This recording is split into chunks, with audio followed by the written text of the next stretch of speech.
According to my past life's trajectory, the crown prince would gift me the wild goose he shot with his own hands during the autumn hunt, presenting the goose as a betrothal gift Jan. But this time, he chose Zhang Zhaoying. I still remember before I died of illness in my past life, he said indifferently. I only wish in our next life we remain strangers, not a resentful couple. I poured my heart and blood out for him for over a decade, yet he feared my ruthless decisiveness and dreaded my scheming calculations. This time, he chose someone else. Yet, I congratulate him on rekindling his old flame and fulfilling his long-cherished wish. Years later, the rebel king stirred chaos, and warlords carved up territories. At the height of the war, Jiang Corporation left the capital in a huff and was captured by the rebels. He lost 3 cities in succession. When the realm lay shattered, he said with regret, "Yue Zheng, among all women in this world, only you understand me and help me." The crown prince had the wild goose he personally shot delivered to Zhang Zhaoying. Presenting the goose as a betrothal gift, everyone gasped aloud. This was where the crown prince's heart lay. His gaze lingered on me for only a moment before indifferently moving away. Just from that one glance, I knew he had also come back, because that gaze was just as cold as in our past life. I wished to present this wild goose as a betrothal gift, seeking to marry a noble lady of Jiang Corporation. The crown prince's eyes were full of tenderness, his gaze filled with the satisfaction and delight of finally making up for past regrets. Zhang Zhaoying's eyes reddened slightly, as if caught off guard, her face full of astonishment. But everyone's gazes fell on me, their expressions teasing, watching a joke unfold. Unacceptable. The Empress's slightly authoritative voice cut off the words the Crown Prince was about to say. Crown Prince, Princess Yue Zheng is the one His Majesty and this palace have chosen as your Crown Princess. The Crown Prince retorted, "She is stubborn by nature, obstinate in her views, and has many disagreements with your son. If you have your way today, Mother Empress, I fear your son will live in melancholy hereafter, regretting it for the rest of his life. Your son would rather never take a crown princess than ever choose her." Such cutting words did not break me. I didn't feel heartache. Having heard it too many times, all that remained was numbness. I shot back. "Thank you, Your Majesty and Your Highness, for your kind regard. But this humble subject also does not like the Crown Prince. His Highness is indecisive, unable to distinguish right from wrong, and arrogant to a fault, and with nothing but a pretty face. He truly fails to spark any interest." As my words fell, everyone gasped. Never before had anyone spoken of the Crown Prince this way.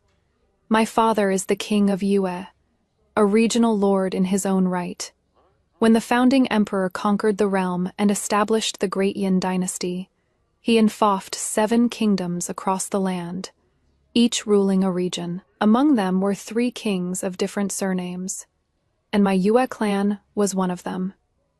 The ancestors of the Yue family followed the founding emperor in conquering the realm with distinguished merit, and the Princess of Yue was no less noble than the princesses at court. This marriage depended not only on his wishes, but also on mine.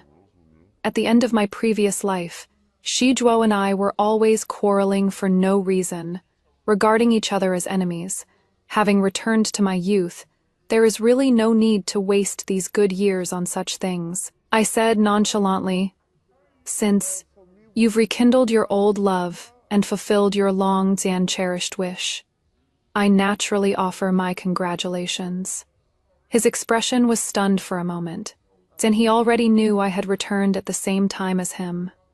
Returning to our youth, I didn't expect the first thing to happen would be severing the bond between us. Perhaps, in others' eyes, I should be resentful and unwilling, or feel my heart being cut by knives. But I felt none of that. After everyone had dispersed, Zhang Zhaoying carefully walked to my side and said slowly, "Wingzhu, I have indeed admired the Crown Prince for a long time, but he was always distant and cold to me before, showing no affection. I truly don't know why he suddenly changed his mind. Her tone couldn't contain her elation and excitement, joy overflowing in her expression.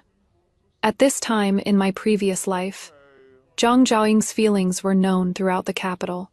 But back then, Crown Prince Xizhuo didn't like her and completely ignored her affections. He was full of youthful spirit, yet always competed with me. During the autumn hunt, he presented the wild goose he personally shot down to me. Back then, with his hair gently swaying, he raised his eyebrow smugly and said, "This is my betrothal gift for my future crown princess." Amid everyone's envious gazes, I accepted with a smile. Not long after, the imperial edict of marriage was bestowed. Back then, we smiled with eyes curved in joy, always believing our youthful vows could outlast the long years ahead. After he ascended the throne, we were once a young emperor and empress of one heart and mind, sharing glory and disgrace as one. If the story had stopped there, it would have been a tale of love passed down through generations. Yet unexpectedly, one day the realm shattered, storms swept the land, and warlords rose on all sides. I had to stay by his side, guarding this broken nation, suppressing rebel ministers with him, and rebuilding a peaceful, prosperous world. A game for the realm, years of raging wars, and we barely won. When the realm was finally settled, he and I could no longer return to the feelings of our youth. He asked me over and over, "Where did that frank and pure Yue Zheng from our youth go?" I wanted to ask the same. But to secure the nation and protect our home, I had no choice. I weighed the pros and cons. I schemed tirelessly, and even my hands were stained with blood. In turbulent times, he said, "With you here, I feel at ease." When the realm was stable, he said, "The you of now, Dan, your thoughts are unfathomable, making me shudder in the dead of night." From that moment on, I felt it wasn't worth it. His temperament wasn't resilient enough. He couldn't be a ruler of great ambition and vision. His abilities were barely enough to maintain what he had. When the world fell into chaos and lives were devastated, all he had was panic and helplessness. I had no choice but to hold everything together. But my decisive killings and strategic calculations only earned his later wariness and suspicion. From initial probing to the eventual shattering of trust, the bond between us came to an end. Zhang Zhaoying's devoted heart over the years had never changed, and her tenderness moved him. Her gentle attentiveness warmed his panicked and restless heart amidst the chaos of war. Our child asked him, "Father Emperor, isn't Mother Empress your true love? Why would you hurt her heart like this?" But he at that time, after a long silence, only said one thing, "Aunts, I loved your Mother Empress the most. Now I simply love one more person." I stood under the corridor in the distance, hearing his answer with my own ears. Could it be that you and His Highness had a quarrel, which made him act out like this in spite? Zhang Zhaoying's words pulled me back from my thoughts. I looked at the scene before me, my tone slightly heavy. "You needn't ask about my past with him. Just mind your own future." As my words fell, I turned and rode away on horseback. Several days later, an imperial edict was issued, establishing Zhang Zhaoying as the crown princess. The maidservant Qingyang carefully asked me, "Wangzhu, you were summoned to the capital 2 years ago, originally to await marriage. Now that complications have arisen, you should quickly send a letter to the king to explain the situation and ask him to make decisions for you." Such a trivial matter, why bother informing Father King? I can make my own decisions. Qingyang's eyes were full of confusion.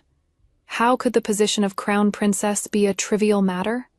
She naturally wouldn't understand. When storms suddenly rise in days to come, when the nation ceases to be a nation, when imperial power falls to the wayside, when the lords await their chance to act, when the rebel king declares himself emperor, then what would a mere position of crown princess even count for? All trajectories remained as before.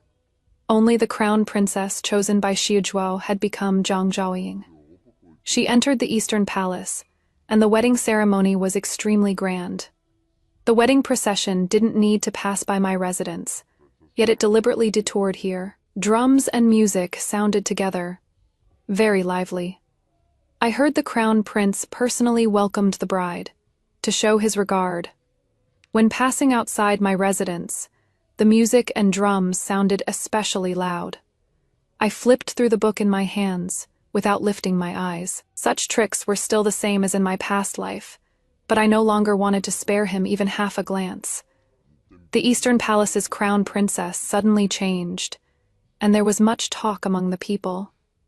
Xie had done many things for me before, and old matters were brought up again, but such rumors made Zhang Zhaoying restless. Suspicion quietly grew in her heart, and she sent people to secretly inquire about my past with the crown prince. I noticed her little schemes, but I pretended not to know. She had admired Xie for a long time. Her feelings of many years finally received a response, and she should have cherished it well, but her possessiveness and desire to pry revealed that she wasn't at ease with any of this. She dug out many items in the Eastern Palace. Among them was a set of wooden carved dolls. They were carved by Xie own hands and given to me. I once had someone return every single thing he had given me in the past, without missing a single one. Unexpectedly, they were dug out by her. A hint of jealousy lurked in her eyes. "Princess, I know you have a past with His Highness, but he abandoned you and chose me during the autumn hunt. Times are different now, and in the years to come, I am the one who understands his heart and stands by his side. I hope the princess will mind her place and not overstep." My gaze fell on her face. Though her words just now sounded tough, she seemed to be putting on a brave front. "What the crown prince values is your gentleness, thoughtfulness, and understanding nature. If you can't get that straight, you'll lose big over small gains someday. Your desire to pry and possess will be your undoing," I said slowly. Her eyes flickered for a moment, then lowered slightly. The princess needn't trouble herself. After Zhang Zhaoying talked with me that day, she fell seriously ill upon returning, bedridden and very weak. This caused Xie to rush over in a fury, kicking the manor gate so hard that the servants trembled in fear. "What exactly did you say to her to hurt her so badly that her fever won't break, and she is bedridden with serious illness?" He was full of rage, just like before. I was arranging chess pieces, not getting up, my expression unchanged, dismissing the servants. In the harsh winter of the 11th year of Qingyuan, she has already used this kind of trick. Back then, she went to Fengyi Palace alone, under the pretense of paying respects, yet spoke out of turn. After returning to Xion Palace, she fell ill and couldn't get up. Afterwards, you took your anger out on me, and didn't set foot in Fengyi Palace for half a year. Today you came to make a scene, and that is surely her cure. Dan, within 10 days, she should recover. After my reminder, Xie seemed to recall past events from our previous life, yet he was still stubborn and unwilling to admit it. If you want to find out the truth, just find any doctor from the street to enter the residence and check her pulse, and you'll know. After I finished speaking, he seemed lost in thought, but most of his anger had already dissipated. Those imperial physicians might have been bribed in advance, but a doctor he randomly brings back wouldn't give her room to tamper. When he left, his expression was listless, without the hostility and angry look he had when he came, past life and present. If the same trick is used again and he still can't see through it, then he deserves to be deceived. The imperial consort of Xion Palace, whom he greatly favored, was best at feigning illness to appear weak, retreating in order to advance. Later, Zhang Zhaoying made many enemies in the palace and was secretly poisoned by someone. But before she died, she still kept accusing and implicating me. The Yue woman couldn't tolerate me, harmed me to this extent. She breathed her last and died, yet left an indelible rift between me and Xie. He rebuilt the palace halls, set up eternal lamps as offerings, and invited Taoist alchemists into the palace, all just hoping the imperial consort would appear in his dreams. When I died of illness, he said, I only wish that in the next life we remain strangers, and not become a resentful couple. Now that he is living this life over again, what he is most grateful for is that Zhang Zhaoying is still alive, his old love still by his side, and he still has a chance to make up for all his regrets. But all of this has nothing to do with me anymore. People from Yue have arrived. On the day I entered the palace to bid farewell, I ran into Shejua again outside the palace. His expression was solemn, his gaze slightly lowered. The moment we came face to face, he finally spoke haltingly. Regarding what happened in the 11th year of Qingyuan, I wrongly blamed you. It seems he went to verify it. Was it only that one time? If I were to count each and every instance, I'm afraid there would be no end to it. Ye Zheng, you're always so aggressive, never giving anyone room to breathe. Zhou has already apologized and admitted her wrongs to me. She just cared too much about me and felt insecure. Why must you insist on arguing about who is right or wrong? Just wanting fairness makes me aggressive, I scoffed, unwilling to waste any more words on him. But he blocked my path and said, I know you're clever and resourceful. She is no match for you. The grudges between you two run deep across both lives. You have memories of your past life while she doesn't, Dan. This isn't fair to her. If you encounter her in the future, please be merciful, and don't make things difficult for her. You looked into the distance, where someone on a tall horse was. From now on, there is no need for me to see you or the crown princess again. What do you mean? Zijuo asked in astonishment. I'm going back to Yue. Shijuo followed my gaze, and the one who came on my royal father's orders was Feng Qi, a general of Yue. He was the same as back then, still on his white horse with silver saddle, stern and unsmiling. In my past life, when I was gravely ill, I had someone send word to Yue that after my death, I wouldn't enter the imperial mausoleum. I only wished to return to my homeland and be buried in the Yue royal tomb. It was also him who came to fetch me. At that time, gray hairs had also appeared at his temples. Having followed my royal father in battle for many years, protecting the people of Yue, he never married his whole life. What happened after that, I no longer knew. Wangzhu, I've come to take you home. I stepped toward Feng Che, but the crown prince suddenly grabbed my arm. Anger surfaced in his eyes as he said harshly, This life, you're choosing him? Your Highness has overstepped. This life, no matter who I choose, it has nothing to do with your Highness. As my words fell, he became agitated, his grip gradually tightening until it hurt. You can choose anyone, but absolutely not him. I raised my gaze slightly, inadvertently revealing mockery. Your Highness has forgotten your own status. The current you has no right to interfere with any of my decisions. I flung my hand away and effortlessly broke free from his restraint. Emotions churned in his eyes, yet he suppressed his anger. The moment I brushed past him, I stopped in my tracks and smiled pointedly. What your Highness wouldn't let me choose, I insist on choosing. Anger surged in his eyes, but what followed was helplessness. I ran quickly toward Feng Che. His usually stern face softened, and he quickly reached out his hand. I used his strength to mount the horse, riding together with him on the same steed. Wangzhu, I've come late. Shijuo's gaze was dark, falling between me and Feng Che, but I was unwilling to spare him another glance. Ye Zheng, did you plan all along to leave with him? Shijuo pressed again. So what if I did? I responded resoundingly. The moment my words fell, I had already raised the whip. Horse hooves splashing up grass and dust. Feng Che and I rode off into the distance, leaving Shijuo with only the echo of my voice lingering in the air. I returned to the Yue kingdom, as if a lifetime had passed. Returning to the old palace, every blade of grass and tree remained just as they were before. Feng Qi thought I was overwhelmed with longing after 2 years away. But in truth, it spanned a past life and this one. In my previous life, once I entered the capital, I never returned and finally died of illness there.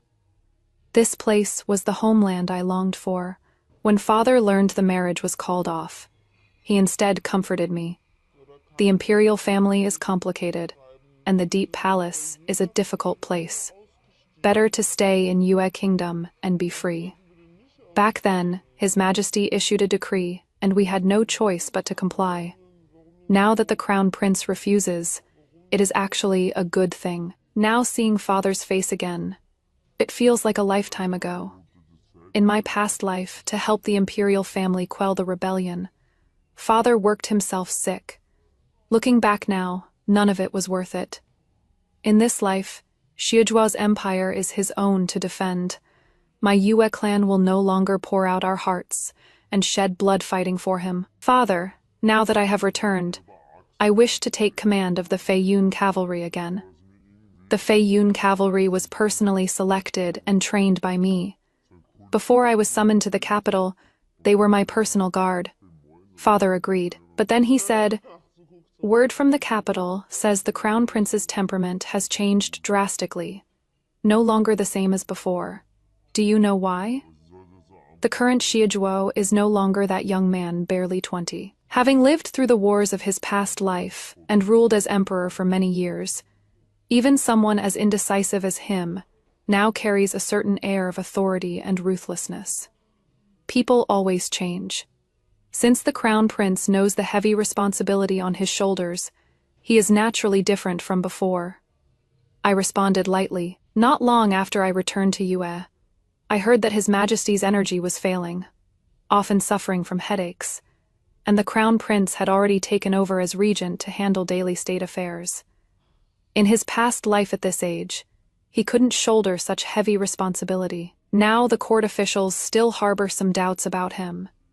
Yet little did they expect that since he took charge of state affairs, he has shown good judgment in employing people and decisiveness in his rulings. Someone in court made a proposal, suggesting reducing the vassal king's power, saying, "When our ancestors founded the nation, they enfoffed vassal kings to serve as mutual shields, defend against foreign threats, and protect the capital. Now the vassal kings have grown too powerful and disaster from within is imminent.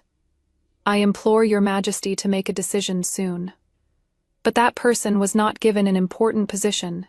Instead, he was rebuked by Xiejuo, who accused him of sowing discord between kin and chilling the hearts of meritorious officials. He was demoted to the frontier, and has since vanished without a trace. Seeing that the crown prince had no intention of reducing the vassal king's power, all the kings breathed a sigh of relief. Apart from a few kings with different surnames, the remaining kings were all of imperial blood. The crown prince's rebuke put those people quite at ease. But I knew Xiejuo's move was nothing but a smokescreen, meant to make the kings lower their guard. When rebellion comes, what does kinship matter? Brothers taking up arms against each other is nothing new. If my guess is right, the one who proposed reducing the vassal king's power will surely be secretly put to important use by him. Xiejuo's current actions are merely a delaying tactic. Yue must not sit idly and await its doom. Royal Father, I spent 2 years in the capital, and have closely observed the court situation. Though it appears calm now, I fear war and turmoil will come.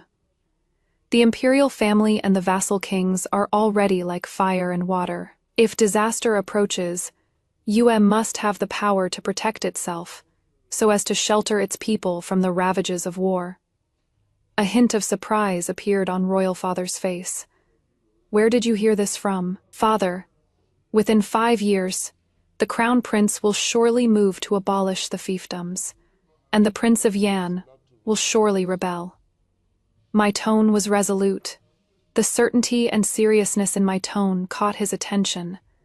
The situation in this life was perhaps even more complicated. Xiejuo had experienced everything in his past life, and now that he had returned, he must be biding his time, ready to strike. When the day came for him to draw his blade, it would be aimed at the princes. Abolishing the fiefdoms was already an inevitable trend. Even if the Prince of Yan didn't rebel, Xiejuo might not tolerate him anyway. Father contemplated for a long while, then took out a token and placed it in my hands. 5 years ago, your elder brother passed away unexpectedly, and since then the position of heir has remained vacant. Now that I see you have foresight and a benevolent heart, and wish to protect the people of Yue, go ahead and do as you wish. I took the heavy jade tokens, and this meant he was allowing me to exercise my late brother's authority on his behalf. Father and mother were deeply devoted to each other, a pair for life, and had only 2 children beneath them, and my elder brother and me. Ever since mother and my elder brother passed away one after another, father seemed to have aged overnight, and had been dispirited for a long time. He often had nightmares in the middle of the night, calling out mother's and my elder brother's names.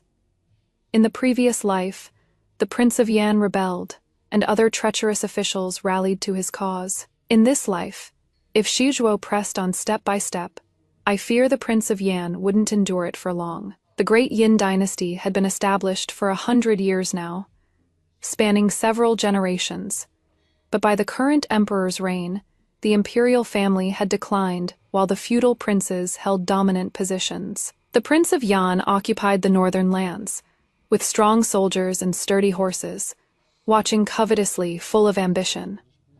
If things developed as in my previous life, chaos would likely arise within a few years. For now, he is holding back, simply waiting for the right moment. In this life, falling out with Shi Zhuo at a young age and parting ways is also a blessing for me. I retook command of the Flying Cloud Cavalry, personally training them.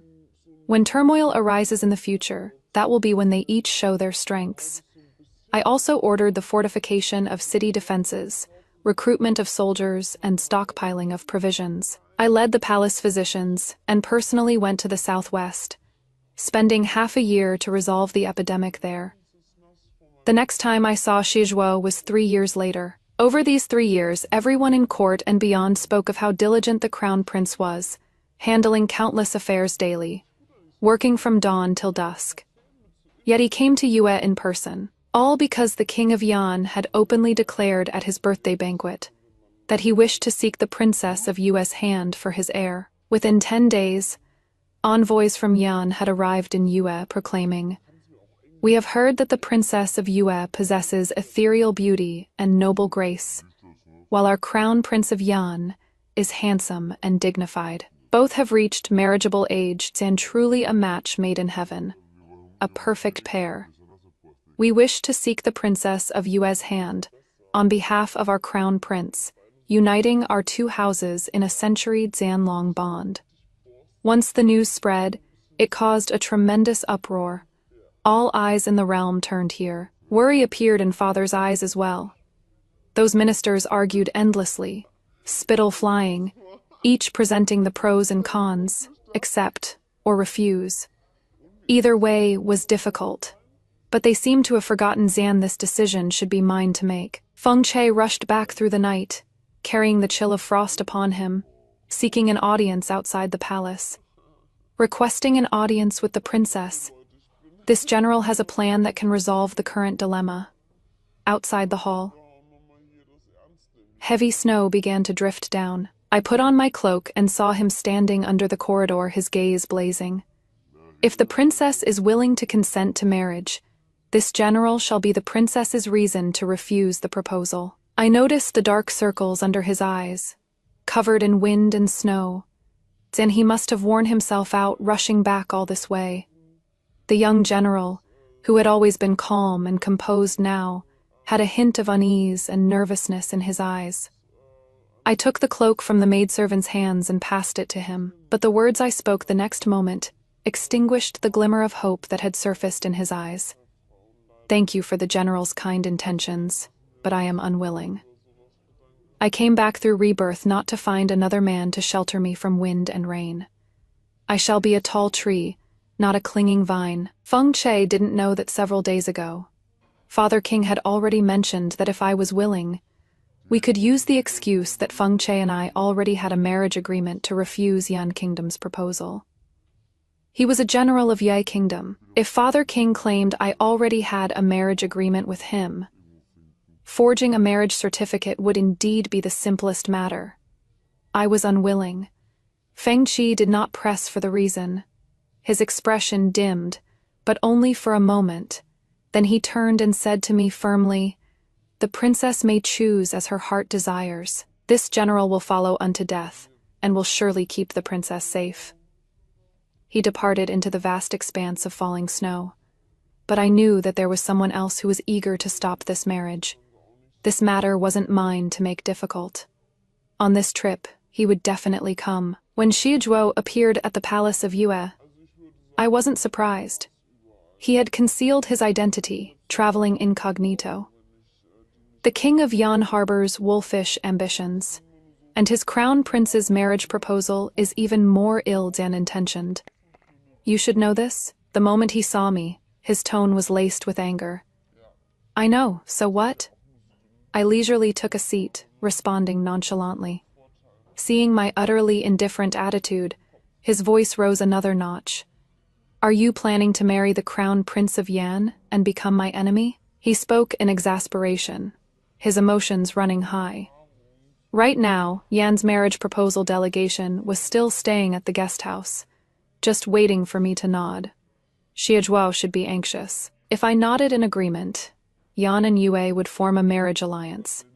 United as one, and how much of a chance would he have in the future? Moreover, I had been husband and wife with him for over a decade, and knew him all too well.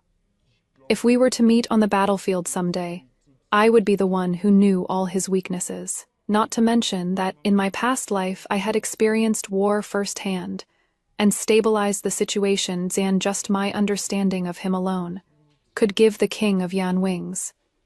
If I insist on agreeing to this marriage, what do you plan to do? Kill me? I slowly stood up and approached him. His hands clenched slightly. His gaze froze for a moment, confusion and hesitation showing in his eyes.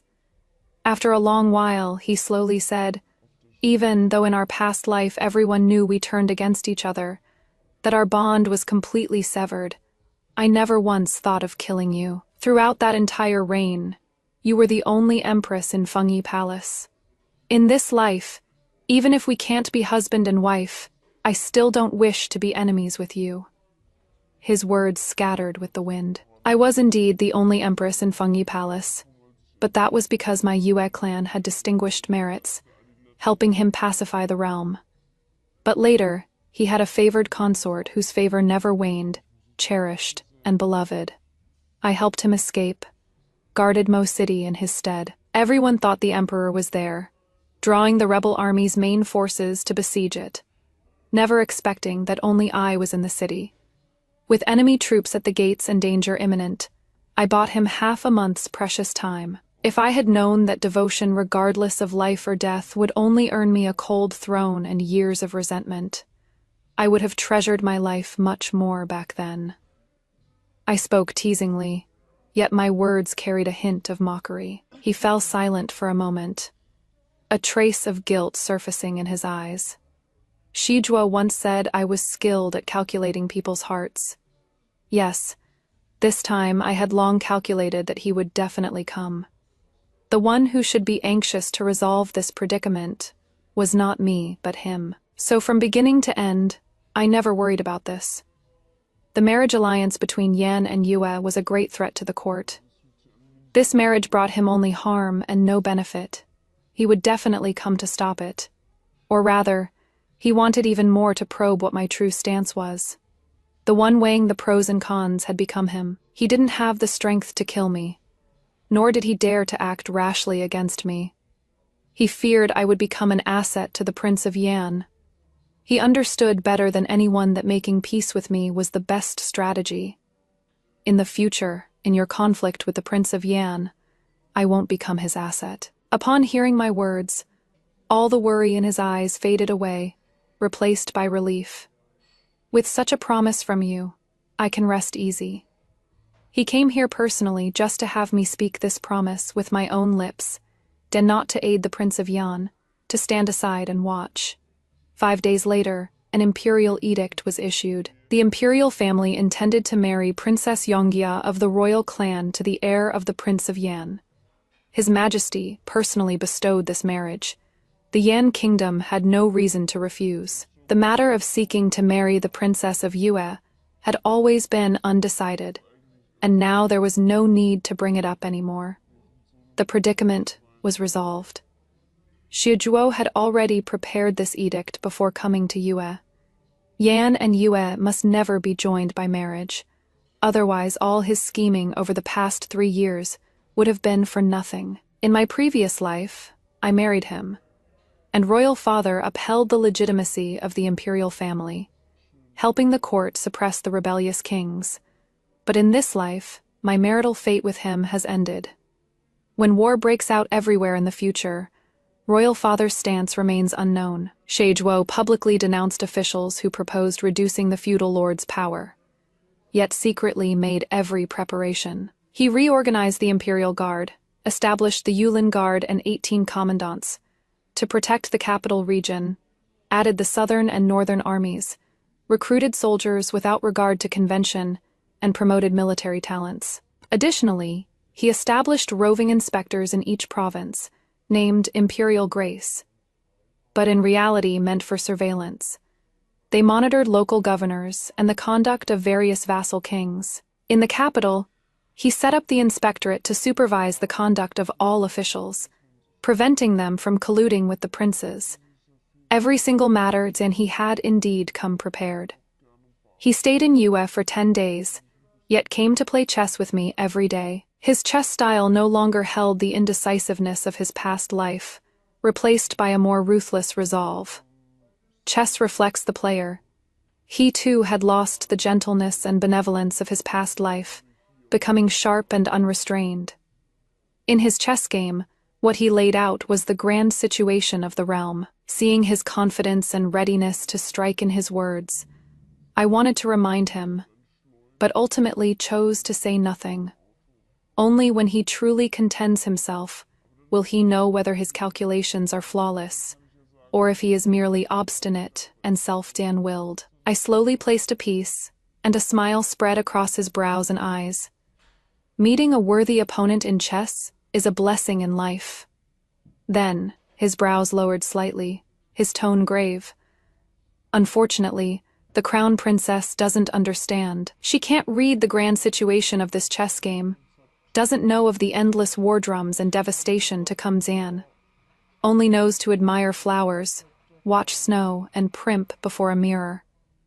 There was a hint of barely perceptible annoyance and weariness in his tone. I didn't respond. His eastern palace no longer belonged to Zhang Zhaoying alone. To balance the court and win over noble families, he had taken several secondary consorts and concubines. In their past life, there was only romance between them, no concern for country or realm. Zhang Zhaoying was a favored consort of the prosperous era after the realm was stabilized, smiling as a gentle and understanding flower. Yet she wasn't someone who could stand shoulder to shoulder with him and steady the kingdom during turbulent times. By choosing her, he was destined to fight alone when toiling over state affairs. She would repeat all those schemes she used against me in my past life, one by one in the Eastern Palace's inner court. Zan. I wonder if he'll find them familiar. He has been reborn, so he can experience it all over again. But none of this has anything to do with me anymore. When Xie was leaving the Yue kingdom, he glanced at Feng Che standing not far behind me, and said to me in a low voice, "In your past life when you were gravely ill, he broke into the imperial city, wielding a 3-danshi blade, demanding I pay with my life." Noticing the surprise in my eyes, Xie shook his head with a light laugh and said self-deprecatingly, "So you really didn't know his feelings in your past life?" His expression was complicated. "I hope that in the future we'll be friends, not enemies." I didn't respond. Whether we'd be enemies or friends in the future, Zan I wouldn't dare promise him that. Xie had come incognito on this trip. No one knew his intentions. Royal father was puzzled, yet he knew this matter was definitely connected to me. I didn't explain the whole story to royal father, only saying, "A storm is coming. Have you already made your choice regarding Yue Kingdom's future?" A flicker of hesitation and dejection passed through the royal father's eyes, his voice low. "Your father has grown old, no longer possessing the ambitions of youth. Ever since your mother and brother passed away, I only wish to watch over the people of Yue and live out my days in peace. After I die, I want to be buried together with your mother. Other matters, your father does not wish to be involved in. In the past, he only wanted to be a loyal subject of the Xie clan and had never considered anything else. Now, in his twilight years, he had even less of the boldness and determination of his youth, only wishing to remain content in a corner and live peacefully. But now such thoughts were no longer up to him. The court was grandly preparing for His Majesty's birthday celebration, and prefects and vassal kings from all regions were busy presenting treasures. Everything appeared to be perfectly normal, but in an unnoticed corner, 20,000 elite soldiers were stationed south of the Huiling mountain range at the border of Yan. This was Xie doing. The Prince of Guangyang unexpectedly obtained a rather spiritual bird with soft, dense feathers, resembling a crane in appearance. Upon hearing the sound of bells and chimes, it would spread its wings and cry out, an auspicious omen. The Prince of Guangyang presented it to the palace as a birthday gift for His Majesty. But what arrived at the palace was a dead bird, and the auspicious omen had become an ill portent. His Majesty flew into a rage, claiming it was a deliberate curse and a sign of disloyalty. Using this as pretext, he stripped him of his title and confiscated his family's property. In a single night, the entire household was destroyed. The curse, the disloyalty, they were all just excuses to strike. Xie had been planning for this for a long time, striking first, giving him no chance to catch his breath. In the previous life, the three kings had conspired together, with the Prince of Yan as the leader, and the Prince of Guangyang, and Prince of Liang as his supports. Among them, the Prince of Guangyang had the weakest forces, making him Xie first target to make an example of, using this to intimidate the other princes. With such lightning speed, they had no time to react at all. After the birthday banquet, His Majesty fell gravely ill, already on the verge of death. In the depths of winter, His Majesty passed away. Xie ascended the throne as emperor. The new sovereign ascended the throne, granting amnesty throughout the land, spreading benevolence in all directions. The late emperor had been bedridden for years, and in his final years, he was emperor in name only. Xie had been overseeing state affairs as regent for several years, and had long been the ruler with real power. All the court officials naturally submitted wholeheartedly, but his first decree after ascending the throne was to summon the Prince of Yan and Prince of Liang to the capital, to pay respects and bow before the new sovereign, an imperial decree from the Son of Heaven, and if they refused, it would be defying the royal command if they obeyed. There would be no return. A feudal prince entering the capital, 9 chances of death, 1 of survival. This was blatantly luring them into a trap. They could endure no longer. For the princes, Xie previous actions were like a blade hanging over their heads, not knowing which day it would fall. The Prince of Yan had long harbored rebellious thoughts, and was not a fish on the chopping board to be slaughtered at will. Advance meant death. Retreat also meant death. The Prince of Yan had no choice. The Prince of Yan rebelled, and the Prince of Liang followed suit. The realm was in turmoil. The empire changed colors. The royal court and the vassal kings in a struggle for power. A battle was bound to come. The King of Yan had long harbored ambitions, scheming for this perhaps over a decade. Xie had only returned for a few years. Even with his past life's memories giving him the upper hand, he might not win so easily. Those 20,000 elite troops only delayed the King of Yan's army for 7 days, failing to completely stop his advance. The Yan army marched south from the north, unstoppable like a knife through bamboo. They joined forces with the King of Liang's army at Mo City, then broke through Wu City and crossed the Ru River. Perhaps I should have reminded Xie that day the King of Yan's strength was far more formidable than he imagined. But in the end, I never warned him. In our past life, The Yue clan and I shouldered too many storms for him, letting him win too easily, so he thought he truly had the ability to stand on his own. This time, I no longer fight by his side, and the Yue clan is no longer the backing that would spill blood and brains for him. This bloody storm, Zan, he'll have to shoulder it alone. This war is more difficult and more brutal than he imagined. He overestimated himself and underestimated the King of Yan. Even with a second chance, his abilities far surpassing his past life. With his strength alone, he still couldn't turn the tide. These past few years, the state of Yue had been conserving strength, building up power for self-preservation, able to protect its people through the chaos of war.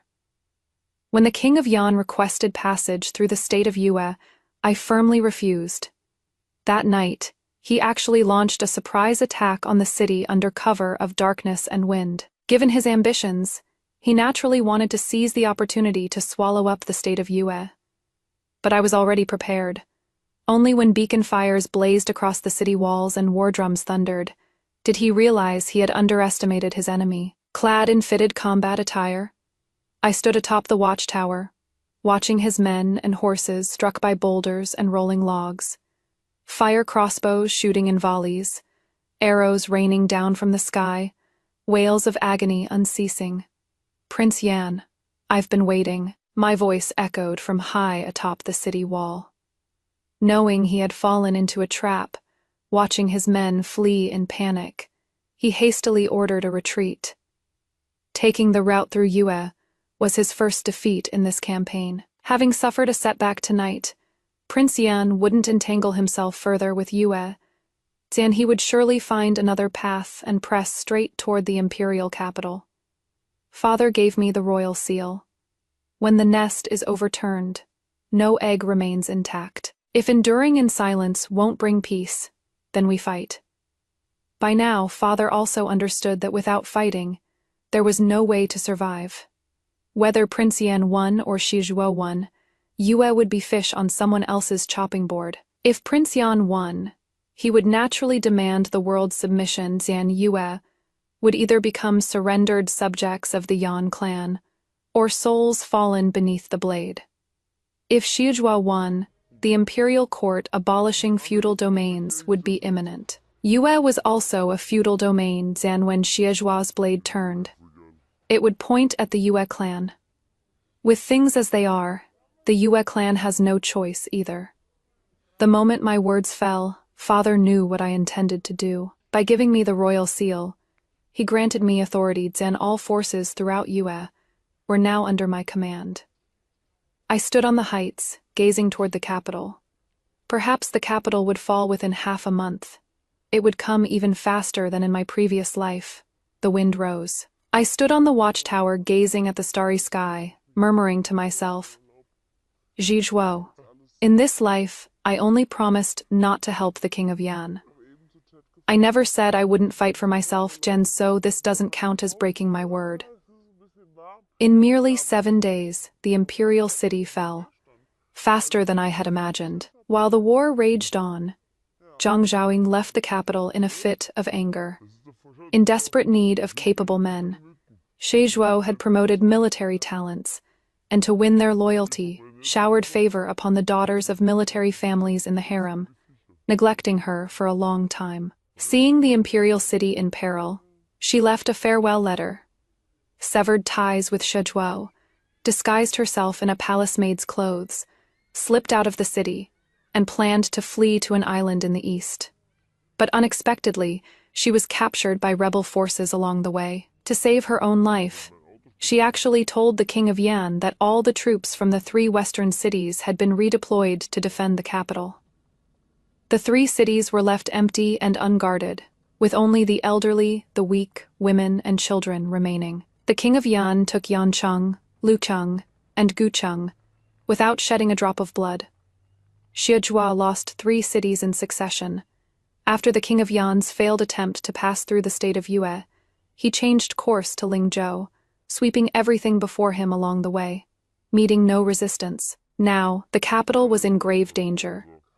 Shizhuo had fled in advance with his officials and consorts, retreating to the Heiyang traveling palace. Relying on natural defenses that made it easy to defend and hard to attack, they were now in a standoff with the King of Yan's army.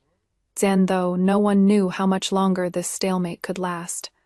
Perhaps only at this moment could Xie finally realize his own obstinacy and arrogance. The Prince of Yan's army had long fought against the northern steppe tribes. They were battled and hardened elites who had experienced real slaughter on the battlefield. But what Xie had were merely soldiers hastily recruited in recent years, who had never witnessed the life death struggles of war firsthand. Not to mention that wherever the Prince of Yan went along the way, the prefects and soldiers voluntarily surrendered, and they had long forgotten how to fight, after years of indulging in wine and comfort. Though Xie had retreated to the Heiyang traveling palace, he was still the emperor in name. He issued several edicts in succession, ordering the Yue clan to come to his rescue. When the eunuch messenger arrived at the Yue kingdom's palace, he was already on his last breath. By the emperor's decree, the Yue clan is ordered to send troops to defend the throne. Along with the edict, there was also a letter. His Majesty said to deliver these personally to the Wangzhu. His Majesty promises that if the rebels are repelled, he will rekindle his relationship with the Wangzhu in the future, share the realm together, rule as two sovereigns at court, without distinction of rank. As his words fell, the eunuch breathed his last. I ordered him to be buried with honor. Feng Che asked me, Wangzhu, shall we send troops? No rush, the time hasn't come yet. In my past life, the Yue clan and I risked our lives without hesitation, devoted ourselves completely.